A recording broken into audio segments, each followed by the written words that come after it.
if you have Dynasty rookie picks, I think the crown jewel of this class is going to be the wide receiver position this year. Now, it's not a historic wide receiver class by any means, but compared to the running back class, compared to the tight end quarterback classes, I think this is the best position group that we have for 2026 rookie drafts. And so we're going to rank our Dynasty rookie wide receivers here. We're going to have their bakery scores, their analytical profiles, our film notes on them, etc. You're going to get a little bit of our personal takes on these guys as well, just so you can get prepared for your rookie drafts and who you should be looking at, not only in the college football playoff, but as we get closer to the combine, which will sneak up on you, and as we get closer to Dynasty rookie drafts altogether. If you've enjoyed this, make sure you drop a like, make sure you're subscribed as well. Let's go through our criteria and kind of our processes, what we do to determine where we rank these guys, and so you kind of get a peek behind the curtain that we're just not putting these guys on a list and telling you what they are.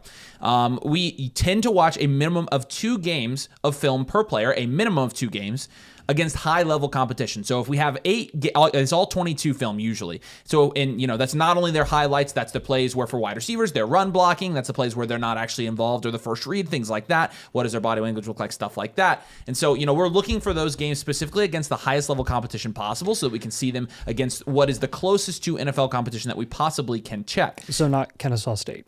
Correct. Yeah. We look for high, mid, and low production games from these guys. We want to see them at their absolute worst in their toughest games, and we want to see them at their best, of course, but we don't cherry pick their most productive games and say, oh yeah, because we want to see the bad from people, right, as well. And we also have the bakery for our analytical things. We've got more tools that we've been using for our analytics, but the bakery is the main one, and we'll have the bakery scores for each of those guys, these tiers, some comps, things like that in this video. We're looking for versatility, so route running, alignment packages, capabilities. So what type of wide receiver are they? How are they deployed in college, and how could that translate to the NFL? Their athleticism, obviously their athletic profile can pop up on film, but it will also be accentuated at the combine when they actually test. Of course, their analytical profiles, like I said, their bakery, and then their measurables, height, weight, speed, things like that. So all of this kind of factors into our rankings. This is our first round of watching film, things like that. We try to have a pretty detail-oriented process and not just throw these names on paper and say, hey, here's who we like, here's who we don't. So let's rank these rookie wide receivers, and you can tell, again, there's going to be a lot of guys here that we like. Starting in the S tier. The S tier we're going to label as top 15 expected guys. And there are 3 of these guys right now that are consistently being mocked in the top 15 of NFL mock drafts, 2026 NFL mock drafts, and there are 3 wide receivers in that tier, which is a very good crop of wide receivers for a dynasty class, right? If you're going to have 3 guys go in the top 15. And again, all these guys are in the same tier. We don't have a very clear wide receiver one right now. We'll start with Jordan Tyson. Now, I'm going to cover the analytical profiles here. I'll let Nathan cover kind of our film notes on them. We'll kind of split this up between film and analytics. It's the most logical 2-headed way to analyze a prospect. But so Jordan Tyson analytically has bounced between the green tier, the elite upside tier, and the blue tier, the elite tier, knowing that the hit rates for these wide receivers are much higher. In the blue tier, you pretty much have a 100% hit rate. All 5 of the wide receivers that have been in the blue tier so far have been a wide receiver 1. You go down to tier 3, that green tier where Jordan Tyson currently sits with his analytics, and it's 39% of guys there, 9 of 23 guys, a big tier, but 70% of them are wide receiver 2s or higher, have a wide receiver 2 finish or higher. 39% of them is a wide receiver 1. So you see that they're solid prospects, but maybe not the ceiling of an elite wide receiver 1 that you see in the tier 1, tier 2 prospects. Now, like I mentioned, Jordan Tyson has jumped kind of between those 2 tiers in our most recent version of the bakery. Just want to clarify, you have the same thing here. Jordan Tyson is actually in the green tier for me. Yeah. He was in the blue tier, the version before. Obviously, again, he's kind of the just 40 time defaults. Yeah. So that's the other thing. We're being very conservative, with their 40 time, with their draft capital, et cetera. Now we're projecting first round draft capital, but we have a 4.5 in here for Jordan Tyson. Whereas if you give him a 4.45, he does jump into that blue tier, and that's because it's affecting his height adjusted size and speed score. And so with Tyson, it's going to be largely dependent on what the 40 time is. We're really being conservative with our rankings this year, so guys only have a chance to get better. But if he does fall into that blue tier, he's going to be almost a sure thing, probably going to be our wide receiver 1, just because analytically those guys don't fail. Now, in terms of separating him out by the type of wide receiver he is, from his alignment to his size, and then his route running capabilities as well, and route success rates, we try to break these guys out into 3 different categories here. So we have him as a hybrid wide receiver, ball hog archetype here, and an elite earner in terms of his separation status, elite target earner. Other guys that have had that exact 3-way archetype here. Malik Neighbors, obviously the highest rated one here. Devontae Smith in 2021, Jordan Tyson, and Rashee Rice. Very good company for Jordan Tyson here in terms of the type of receiver he is, the level of prospect that he's ranked with, and all of the success rates of the guys that are going. I mean, Rashee Rice is the only guy in the upside tier that had that 3-way archetype, and obviously he worked out pretty well, right? And so With Tyson, I mean, I think he has the best analytical profile of anybody in the class. I think he has the highest ceiling of anybody in the class. I'll let Nathan talk about his film, but analytically, he checks out great. Yeah, and I mean, just to get this out of the way so we don't have to talk about it again, with Jordan Tyson and his comps right now to Justin Jefferson, like, do I agree with that? Do we agree with that? Do we see that when we watch his film and the tape and everything? And I would say, I mean, in the way that he moves, the way that he wins routes, the way that he beats DBs, I do think it actually is very resemblant of a guy like Justin Jefferson. He's got the same build. He's got the same type of just versatility overall as a route runner where he can really just do it all. And he, again, just wins that way. Like when you watch him run routes, it's unique and looks different compared to anybody else in the class. Right. Like someone like Mekhi Lemon, who's just very sound, is very quick, is a little bit smaller.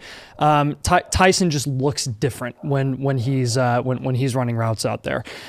So razor sharp route runner across the board. Again, the versatility is not a question here. He lines up literally everywhere.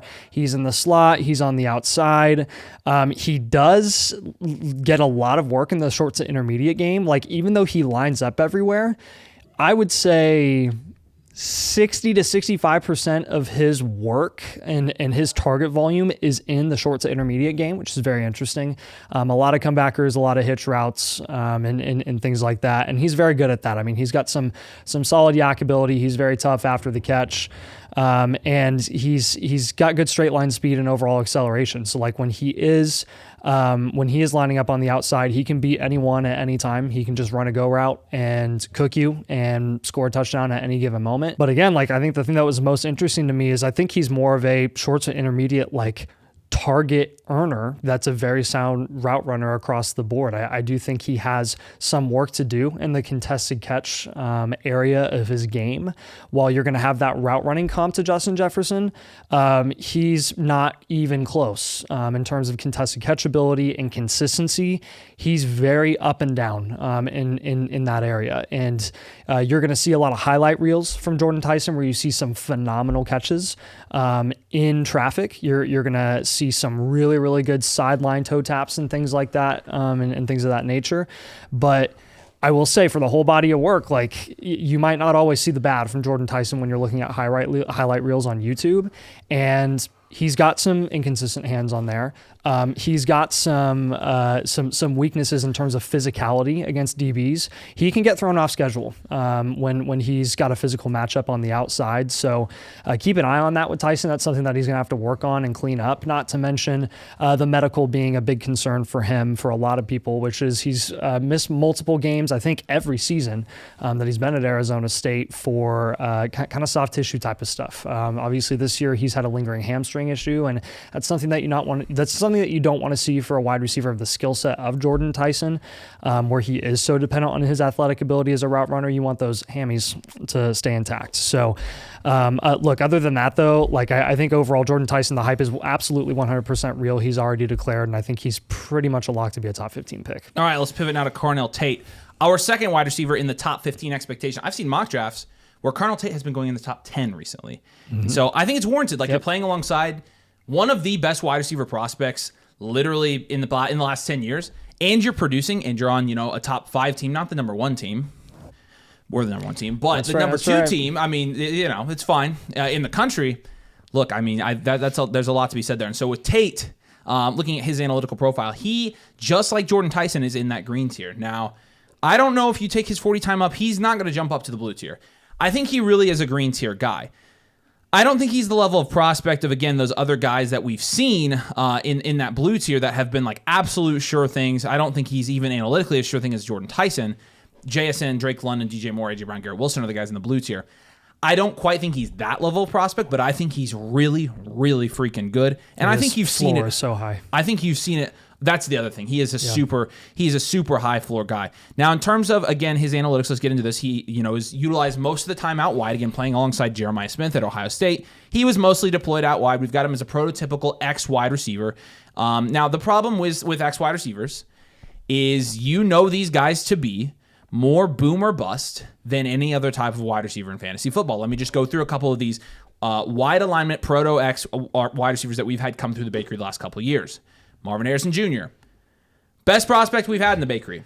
hasn't technically done it yet, right? Only wide receiver in the top 2 tiers that hasn't done it yet.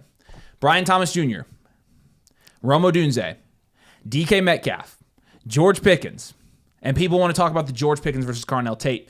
I mean, let's look at these guys together. I see it. I'm not the lie. difference between George Pickens and Carnell Tate is they're both wide receivers. They both are. We have them as Proto X, so that's based on their alignment data, based on their size and speed. Their separator scores. George Pickens was a poor target earner. Carnell Tate is an elite target earner. Yeah.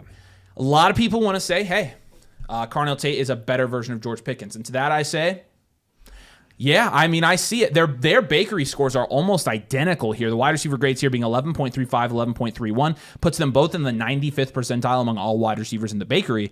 So, yeah, there's a lot of similarities here. I mean, they really are very similar prospects. Now, George Pickens, even though he was a poor target earner in college, did still have pretty much the exact same prospect profile that we see here from Carnell Tate. Now, the difference is George Pickens ran a 4.4 at the combine, okay? And so just, for analytics sakes, if Carnell Tate, I don't think he is a 4.4 guy. If he were to run a 4.4 at the combine, he would be the wide receiver 1 in this class, okay? Not blue tier, still really good. He'd be a better analytical profile than George Pickens. And so Tate, just like Tyson, in that green tier, their high floor. That's what these guys are, their high floor. And I think Tate, coming out of Ohio State, I'm not passing on another Ohio State wide receiver again. I'm sure you aren't either. No, I don't think you can in this class, especially for a guy like Tate, who I think is, again, going to be a lock at this point to be top 15, barring anything like catastrophic. With him, one thing that I did notice is I thought it was really funny that generally his length of film on the field any given game was half as long as any other prospect that I looked at in this class, because he actually isn't on the field all the time. He is for a good amount of run packages, but I think just overall, when you're looking at a yards per route run perspective, Carnell Tate has got to be up there. I don't have the metrics on me right now for his yards per route run, but I would assume they're pretty high because his production and what he showcased this year is very, very impressive from an efficiency perspective compared to how much he was actually on the field on a per game basis. One thing that I think is really, really nice about Carnell Tate is he can really, he wins in different ways on different areas of the field. So if you line him up on the outside and he's running posts or go routes, he can outrun anybody. He will beat you one-on-one. You've seen this plenty of times. I'm sure you've seen highlight reels from Carnell Tate. A lot of the big highlights from Carnell Tate are some of those impressive catches that he makes 50 yards down the field when Julian Sayin is dropping a dime. A lot of the dirty work that you don't see is a lot of zone beater stuff in the slot. But he's working out of the slot. He's working on the outside. He's pretty much all over the field. And again, that's kind of the name of the game here. What we're looking for here is versatility for the high-end wide receiver prospects in this class, for the high-end wide receiver prospects in every class. The reason we care about a player running out of the slot, running on the outside, doing stuff in the backfield, just kind of going crazy and doing it all, again, that demonstrates that they are at a high enough level and good enough at their craft that they can do a lot of things really, really well. And Carnell Tate is that. As a route runner, he's sound across the board. I like Carnell Tate in this tier, not because I think he has the same level of elite upside that Jordan Tyson does, or even Mekhi Lemon in some respects. But what Carnell Tate does that Jordan Tyson and Mekhi Lemon may have shortcomings is that Carnell Tate across the board is just really good at everything. He might not be great or elite at anything, but he's just really, really good across the board. And you can't really pass up on that, and I don't think anybody's going to want to pass up on that. Not many people are going to want to pass up on that in the NFL. A guy that has really, really good speed. You don't have any questions about his route running. You shouldn't really with any of those high-end wide receiver prospects coming out of Ohio State. And then his sideline awareness and body control is another thing that I think a lot of NFL teams are really going to value, to be able to win those one-on-ones, not just with speed, but if you're running a route on the outside and you're getting a back shoulder from Sayin in the red zone, he's going to come down with those. He's going to get those toe tappers and have no issue doing it whatsoever. We saw him do it multiple times against IU in the Big Ten championship game, and it was torture. But again, this is how he wins, and he does a lot of ways. And then the last guy here in the S tier is my personal favorite wide receiver in this class, Mekhi Lemon. Mekhi Lemon is a slot wide receiver. He's more of a ball hog type of guy, and in my opinion, What he lacks is, of course, like straight line speed and athleticism and even size. He's 5'11", and he's like, anywhere between 190, 195 pounds. He makes up for it in route running, in his hands, in his tracking the ball while it's in the air. Fundamentally, like the intangibles there, he does all of that, in my opinion, as good as anybody in this class. I think fundamentally he is as pure a wide receiver talent as you could get. And again, a lot of people aren't going to like Mekhi Lemon because they're going to look at Mekhi Lemon and they're going to say, well, he's slow and he's not that big. And so because he's not big and fast like DK Metcalf, he's not going to be any good. And I will tell you that you should take your draft analysis methods back to 2018 and stay there, because this is 2025, 2026 in the NFL. And newsflash, in today's offensive systems, the NFL, you don't have to be big and you do not have to be fast either. So about the speed thing too, I do think there's a big difference between straight line speed, game speed, and quickness too. And quickness really matters in terms of route running, and route running is definitely a box that Mekhi Lemon checks, and that's how he wins so often and finds himself open constantly. Well, and I love seeing that from him, especially in what was the Illinois game where he was just like losing his mind. He's projected around a 4.48 right now. JSN ran a 4.48. But what was everybody excited about with JSN after the combine? It wasn't his 40 speed. Yeah. It was his agility. It was his 3-cone, right? Yeah. Because those were 95th, 99th percentile, something like that, and everybody's freaking out. Even though JSN wasn't a super fast straight line guy, his agility and his change of direction, that's what jumped off the page with Jackson Smith-Njigba. And it's perfect segue. Slot wide receiver type, archetype, ball hog, JSN, Emeka Ibuka, and Mekhi Lemon are the top three here. JSN and Ibuka are the two most recent guys I can point to and say, yeah, he's that type of receiver. That is the type of receiver he is. Yeah, now he resembles Ibuka a lot. He does resemble Ibuka a lot. Now the problem is with Mekhi Lemon versus Ibuka, really two things. Number one, in order to get Mekhi Lemon into that tier with Ibuka, in that green tier where you do have a very high floor, in order to get him there, you do have to give him a 40 time of 4.45. And I honestly don't know if he's going to run a 4.45. Let's give him a 4.48 in the bakery, and he's in that yellow tier. I don't love that because the yellow tier does not have a great hit rate. It's a little more iffy. I mean, you're talking about 19% of wide receivers are wide receiver ones, but only 28% of wide receivers in the yellow tier have gone on to be 10 out of 36 have gone on to be wide receiver twos. So I don't love that. Although my eyes tell me that this guy is much better than that level of prospect. The analytics are telling me another thing, and I'm personally, I don't know how to explain it because I don't think he comes out and runs a 4.45. Truthfully, I think he runs closer to a 4.48. But if he did run a 4.45, then we've got him here in the bakery, he'd be good to go. Analytically, I think there are some question marks with Mekhi Lemon, but again, when you're looking at kind of his bakery score broken out, his dominator rating is fine. His breakout's a little bit lower. His efficiency, yards per route run, and his yak per route are a little bit lower as well, a little bit middle of the road. And then really what dings him the most, more than anything, is his height adjusted size speed.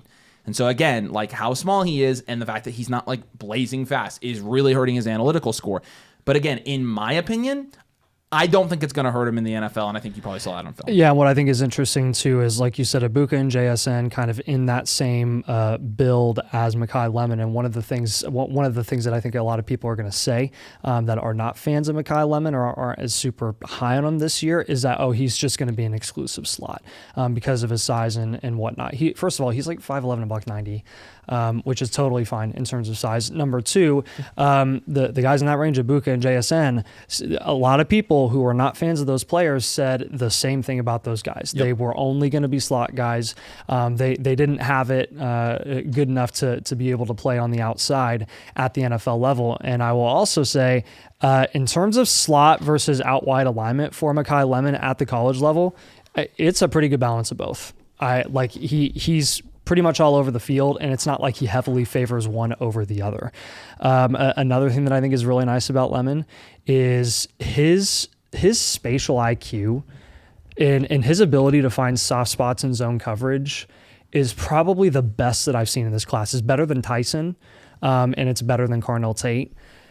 He is probably, in my opinion, based on the film, I think he's like the most intelligent in terms of extending plays, putting himself in a position to be open for his quarterback in out of structure situations.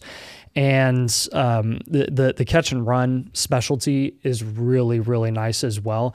It's not like the yak ability. It's the ability, again, to find those soft spots in the zone, to know exactly where he is, to know exactly where the defenders around him are before the ball even gets to him. And by the time he gets the ball, he's immediately making a move to a point where he makes a guy miss.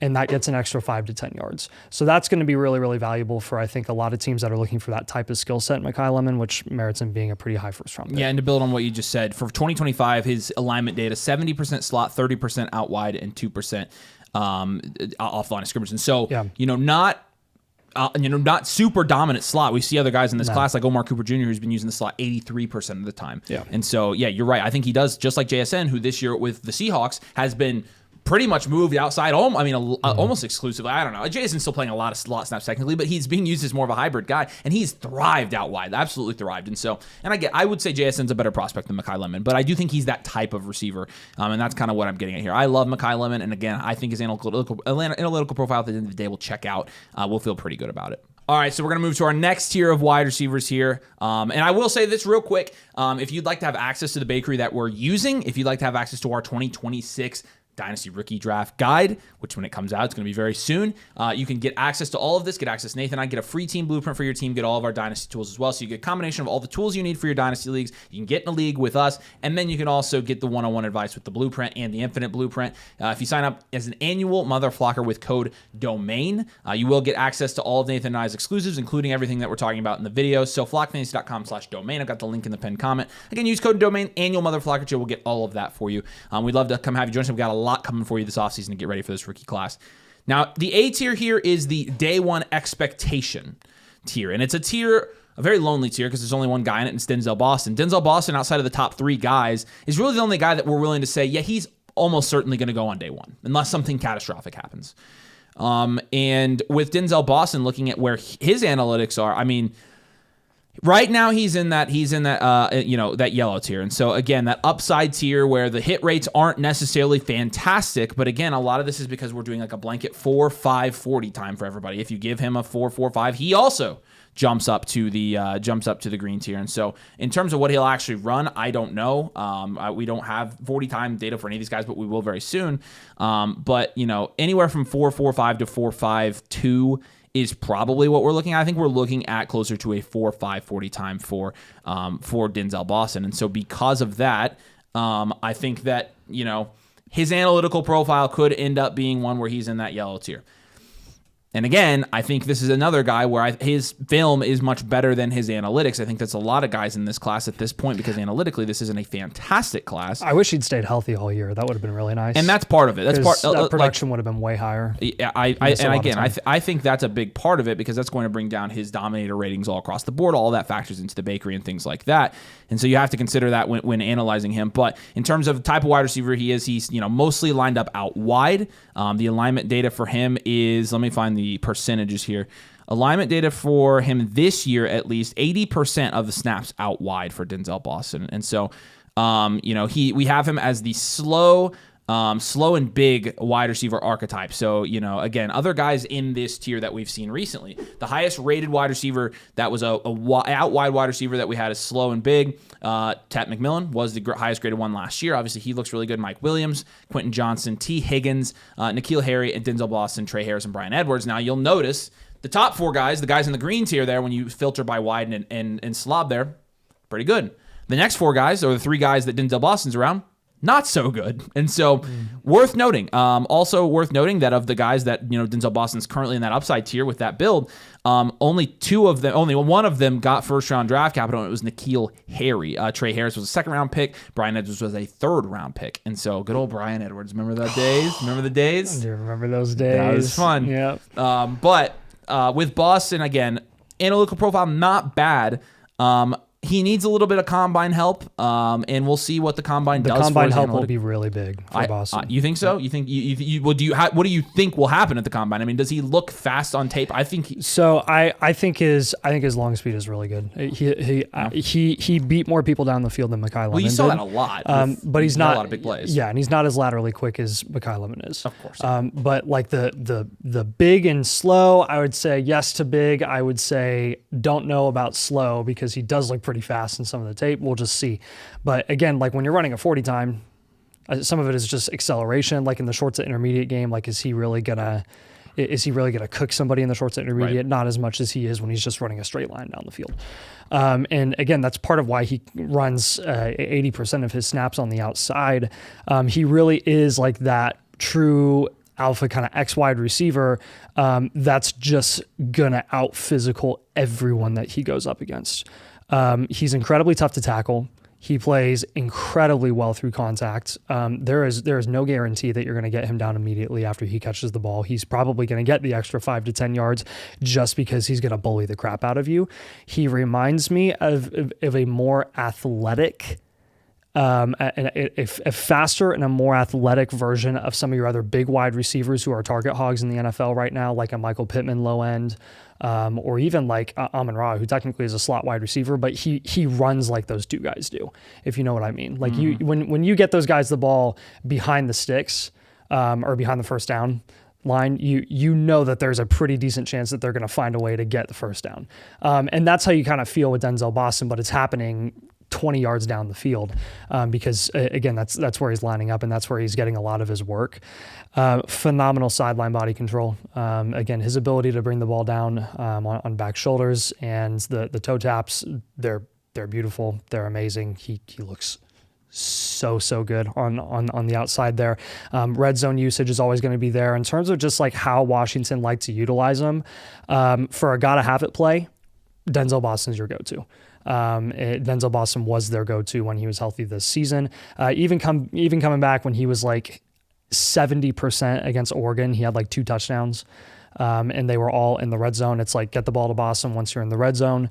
Showcase a number of wins in double coverage as well. I think this is just another reflection of his physicality down the field. You cannot out-bully Denzel Boston. You just can't.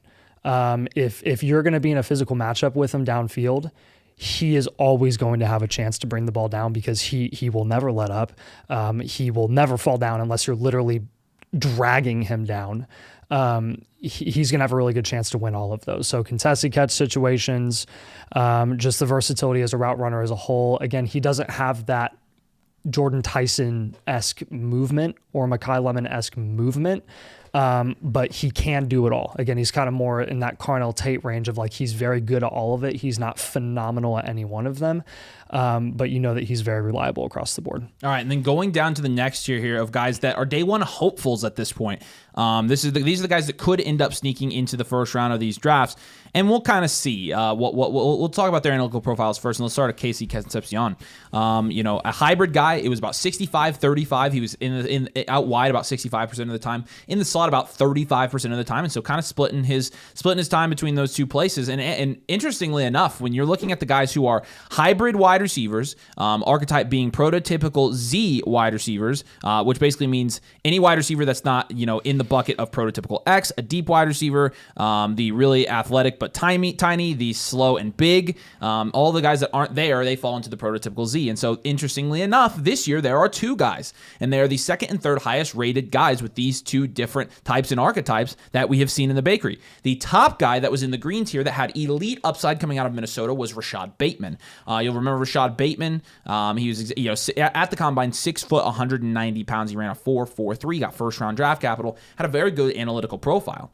In the tier below that, again, the upside tier, the yellow tier, which we kind of want to get guys out of, you have Casey Concepcion and Jeremy Bernard both. Again, being very conservative with their 40 time while also acknowledging they could get first round draft capital here. Now, here's the thing about Casey Concepcion in his analytical profile. You can kind of fudge the numbers here.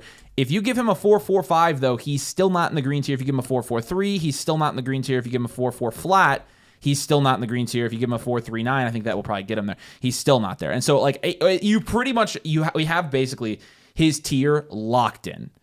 he is going to most likely be a guy in the yellow tier. And I think he's far from a sure thing analytically. He's an elite separator based on his route running and target earning capabilities through the data that we have. He's a little bit on the smaller end, a little bit on the smaller and skinnier end. He's 5'11", 185 to 87 pounds typically is what we're seeing for him. And again, I think this is going to be a lot of it is going to be 40 time. But again, that's not going to affect his tier, and that's really what we're most worried about. So he's in that upside tier. Obviously, at Texas A&M, the other guys in this tier, again, I mentioned Rashad Bateman and Jeremy Bernard, but then actually the guy that is the outlier of outliers for an analytical model is Puka Nacua, who is in the upside light tier.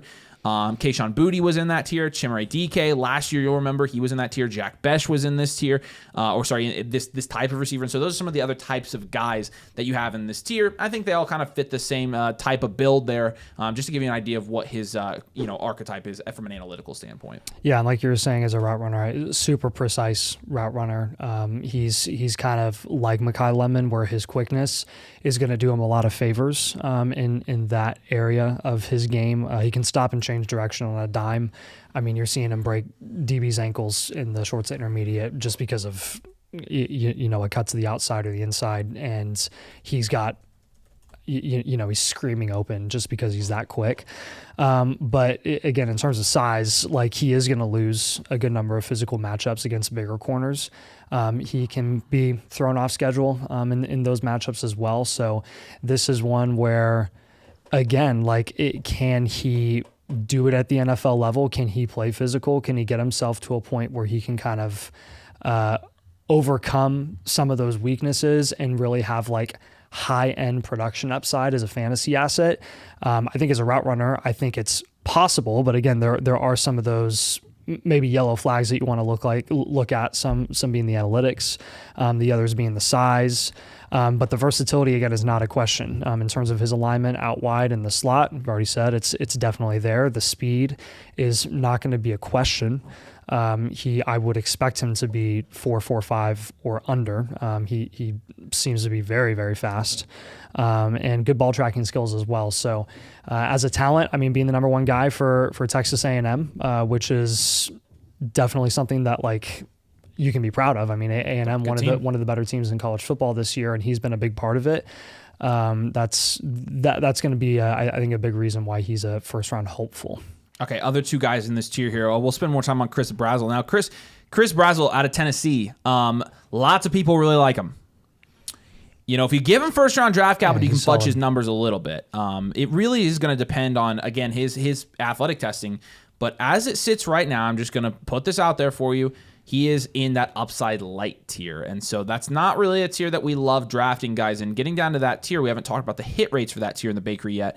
Guys in that tier are a wide receiver 1 8% of the time, a wide receiver 2 15% of the time, and a wide receiver 3 19% of the time. It means they have a wide receiver 1, 2, or 3 season that percent of the time. Not great, Bob. It's really, we don't like drafting guys in this range. If he were drafted in the first, even I'm gonna have to fact check this, but if he were drafted in the first, I'm pretty sure he would be the worst first round wide receiver prospect ever. So there's that. Again, this is just analytically, so of course, analytics sometimes lie. Let's give him a 4.45 40 time. He moves up a little bit in our rankings if we do that. And so looking at the overalls, then he may not be the worst one of all time. But regardless, I think you get the idea. It's just not a great analytical profile for him. This is one where people like him a lot because of his film, and the analytics just aren't telling the same story at all. Yeah, and his production was great this year. I mean, he was one of the more productive wide receivers in college football this year, and that was definitely attributed to his athletic ability and his talent. So I do want to recognize that for sure. But like I was saying with the analytics, it's going to be, I think it's going to be even tougher for a guy like Brazzell to really transcend the analytics and really be a guy that we're super in love with, even if he does go in the late first round. But again, time will tell, and we'll see if he can kind of move up his status if he has a really good 40 time and measurables and whatnot. But with Brazzell, I mean, he's a absolute catch point wizard. I think that's what a lot of people are going to like about him. His ability to get released at the break point on in and out routes, especially, is really, really impressive. And then again, if you're going to have the ball anywhere in his vicinity, he's going to find some insane way to come down with the football. So that's a lot of fun to watch with him, and the ball tracking ability downfield is also there. Again, if you're going to take a shot downfield with him, he's totally capable at any time of bringing it down. Good at finding soft spots in zone coverage as well. A nice skill that I think is very valuable in out of structure plays. And just again, being able to find those soft areas in zone coverage when you're the third or fourth option. And at the NFL level, when you have your quarterback that's progressing to one of those reads and you're able to put yourself in a position to be available, that is really important and valuable for fantasy production opportunity, right? So we'll see what happens with Brazel. I did like his film for sure, but we're going to keep a pretty steady and consistent eye on his analytics to see if they can go up at all, because that would really be ideal. Again, he would be probably the outlier of outliers to hit. And like I mentioned, he would be, with a 4.48, he would be the third worst first-round wide receiver prospect in the bakery of all time. And so it's going to be tough for me to draft him this year, I will say that. And then I do want to talk about Chris Bell. Came out this week that he tore his ACL. Just freaking brutal for Chris Bell. He is also in that same tier, that upside light tier that has very low hit rates with first-round draft capital. Of course, a lot of that would be dependent on his 40 time. And you know, he is a guy I think could have a fairly good 40 time. Doesn't necessarily help him all that much when you raise it, but he does have the ability to jump up a tier.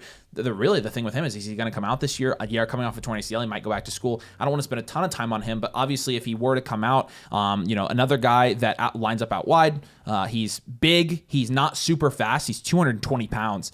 I mean, he's a big dude, but, you know, he's hurt, and I just don't think we should probably spend a ton of time talking about him until we know he's going to come out. But we would rank him here because he's getting first round buzz. Yeah, he honestly would probably be up there with Boston if it weren't for the ACL tear. I think that's probably true. All right, and then the C tier here, the early day two expectation guys. A couple guys we really like in this tier because we have emotional connections to them. But we're going to be realistic about their analytical profiles. I'll just talk about them together here. Elijah Surratt and Omar Cooper Jr., two of our heroes. Obviously, two players on the best football team in America, and each of them, you know, what's really bogs down their analytical profile is they're older than most of the guys in this class because, you know, Elijah Surratt, he was, you know, at James Madison with Curt Cignetti, obviously came to Indiana. IU paid him enough to come back. He could have gone out last year. And so his analytical profile, when you're looking at it, is really being bogged down by a couple of things. His yak. He's not a yak guy, not at all, and it tanks his bakery score. 9 times out of 10, you're chasing him down the field in the open, in the open field. Yeah, he is a, like, I'm going to catch on the sideline. You just throw a back shoulder to me. I'm catching it. I'm falling as I catch it. That is Elijah Surratt. Like that is absolutely what he is. So really, outside of that, his you know, the rest of his profile is pretty freaking good. Again, yards per route run, not great, but again, he's not a super high target earner, and you see that in his profile. You know, listed as a poor separator for his separator status, but he is. I agree with that. I also agree with that, and I think that's why he's probably going to really, like, I think he would have to really fall into the right situation to be productive from fantasy. I think the Waffle House thing is actually a really funny nickname. He's always open because even though he's not open, if you get the ball in his vicinity, if it's a back shoulder, he will catch it. Yeah, he's just kind of found what he's really good at and tailored. It kind of, you know, has seeped into his analytical profile. Now, Omar Cooper Jr., different story here. Slot wide receiver, prototypical Z archetype, elite separator based on his separation and route running statistics that we have. We like Omar Cooper Jr. a lot. Yeah. Just saying. Indianapolis kid, obviously playing at IU. Was hurt in the Big Ten championship game if you were able to watch that. But looking at these guys who are slots and also prototypical Zs, like, to give you an idea, there's never been a guy with this type and archetype combination that has been anywhere higher than the orange upside light tier. But there is a guy in that orange upside light tier that he is literally right next to that I think you're going to know his name. His name is Stephon Diggs. And look, it's not to say he's Stephon Diggs, but I do think it is quite interesting that 11 years ago, Stephon Diggs has almost a very similar, I mean, same height, within 10 pounds of weight.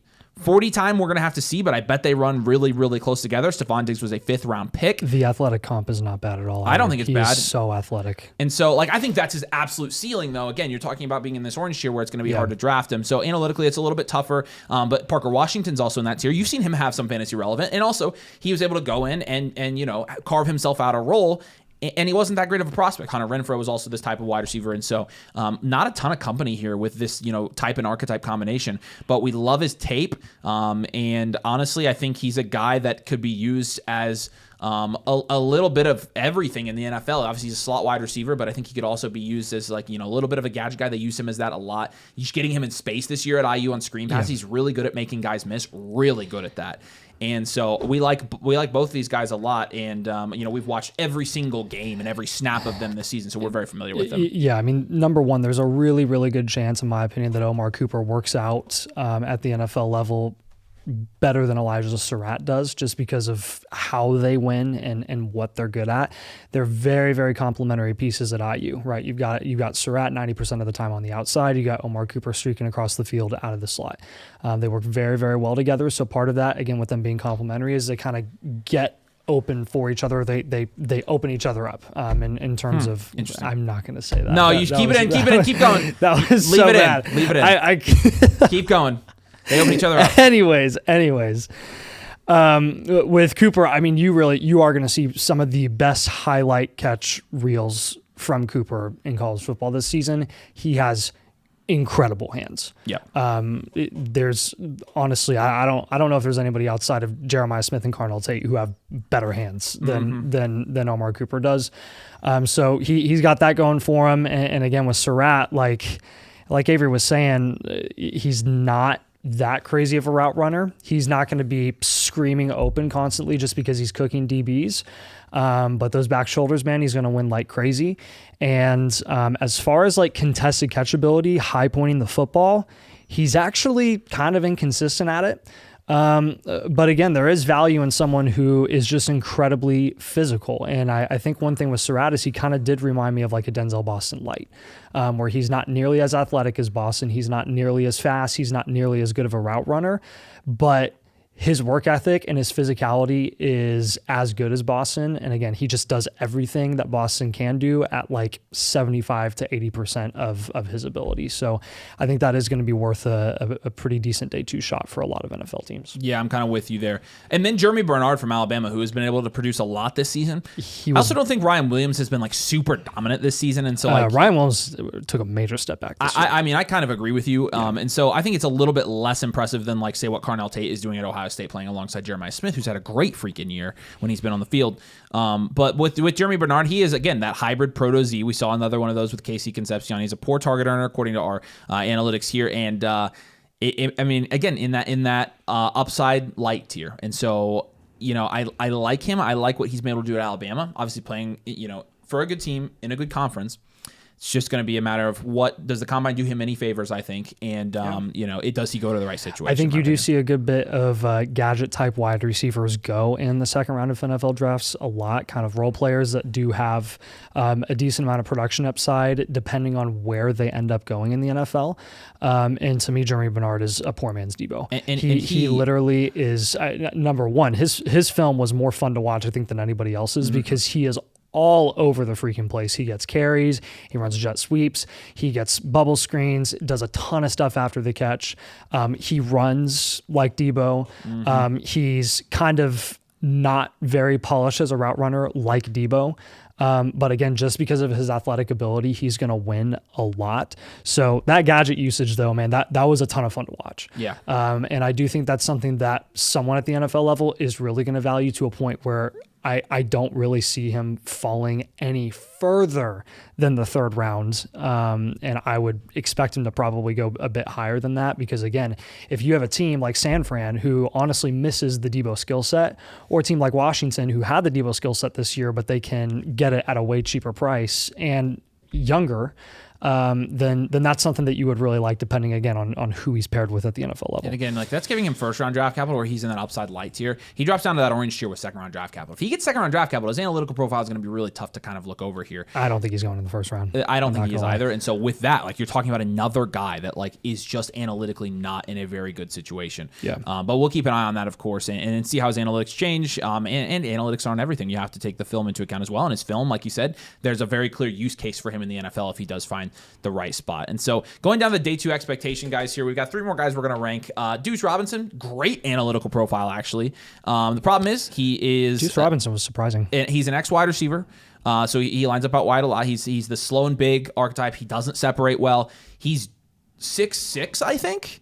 6'6", 223 pounds. If you give him 3rd round draft capital, he is the 6th ranked wide receiver in this class. If you give him 2nd round draft capital, he is the 4th ranked wide receiver in this class. I think his analytical profile is real good, guys. And so like this is a guy where he is a day 2 guy most likely, but his analytics are really good. And I'll let you talk about his film. He could be a sleeper. Yeah. So coming out of Florida State, he was incredibly productive this year. He's listed at like 6'6", 220 pounds. He's a giant. He doesn't look DK-esque like Nick Harbor does, but again, when you're talking about contested catch situations and just toughness down the field, like he's gonna win those. He's gonna bully you, and he's gonna win all of those sideline catches and sideline opportunities. But again, he was a surprising watch for me because I don't think anybody's really been talking about him. And like Avery said, of all the guys, I would probably say, hey, that's going to be a riser from here to the combine to the NFL draft.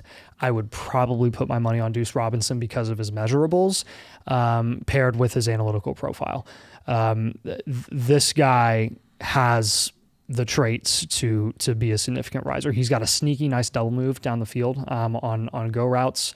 He'll cook you, but not because of his speed. He'll cook you just because of that double move. And then again, if you're even in his vicinity, there's a good chance that he'll probably just moss you. Lines up on the outside. He has run out of the slot in some packages. It's not super often though. No issue playing through contact whatsoever. You're not going to have a physicality issue. That was one thing. Again, we're going to talk about Nick Harbor here in a minute, but one thing with Nick Harbor is like, dude, with all this size and physicality that you should have, you kind of left a lot to be desired in terms of like how much you're really coming down with these contested catch opportunities. And with Deuce Robinson, it's just not a question. His route running is something that he really needs to work on. He runs a lot of slants, a lot of go routes, and a lot of posts, which again, if you know what those types of routes are, it's not a lot of cutting. It's not a lot of like quick lateral motion and movements, nothing like that. Again, he's not going to beat you that way. He's a guy that has X level upside. Yeah. All right. You mentioned Nick Harbor real quick. I'll give you a quick 2 cents on him. We got to do a live stream, but yeah. Yeah. This dude is DK Metcalf. I mean, but with a terrible analytical profile. Yeah, I know, and DK's I don't think was until he tested like crazy at the combine. So I think we'll see what happens with Harbor because Harbor is very young, like DK was. Harbor played at a really high level conference, unlike DK, who wasn't as good of a school. And he also didn't produce. DK didn't produce, and Harbor produced him pretty much at the same level that DK did. DK ended up going day 2, kind of late day 2. I think he went 3rd round. I will say, watching Harbor's film, he was open twice as much as Sellers actually threw him the ball. Sellers looked awful. Like absolutely awful. And I think Harbor could have gotten the ball and gotten more opportunities. Decent quickness. I was surprised how quick he was, given his size and route poise as well. Contested catchability, like I mentioned, it just leaves a bit left to be desired. I wish it was a little bit better there. Long speed, awesome. Go routes, really, really good. Some slot and jet sweep usage, which I thought was really, really funny, but it's there. So while some people are going to say, oh, he's just a speedster that can run down the field and that's all he could do, I would pump the brakes a little bit there, see how he tested the combine. I think he's a little more athletic and capable than some people give him credit for. Yeah, and again, I say he had a terrible analytical profile, but that's because he had a 4.5 40 time in there. He could run in the 4.3s. Yeah, and if he does, he'd be in the upside light tier. Yep. So we could see him as a big riser in the combine as well. Keep your eye on him, and that's with 2nd round draft capital projection as well. He's also like 6'7".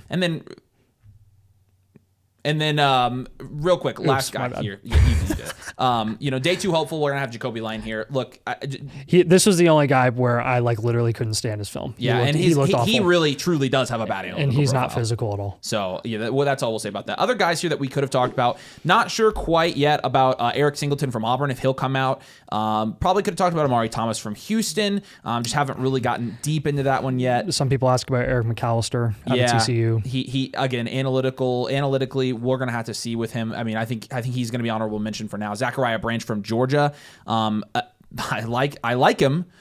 I really wish his analytical profile was better, and so that's kind of where I'm at. So there's a lot of guys here that you're going to want us to cover. We covered all of the, Malachi Fields out of Notre Dame. All these guys we have tried to pump up in the analytics here, and they're just not super high. And so these are the top guys for now. So do us a favor, drop a like, make sure you're subscribed if you play Dynasty, if you enjoy the content. We'll get back and we'll rank even more of these guys next time. But we just wanted to start with our top 12 or 13. So appreciate you guys. Thanks for watching. We'll see you soon.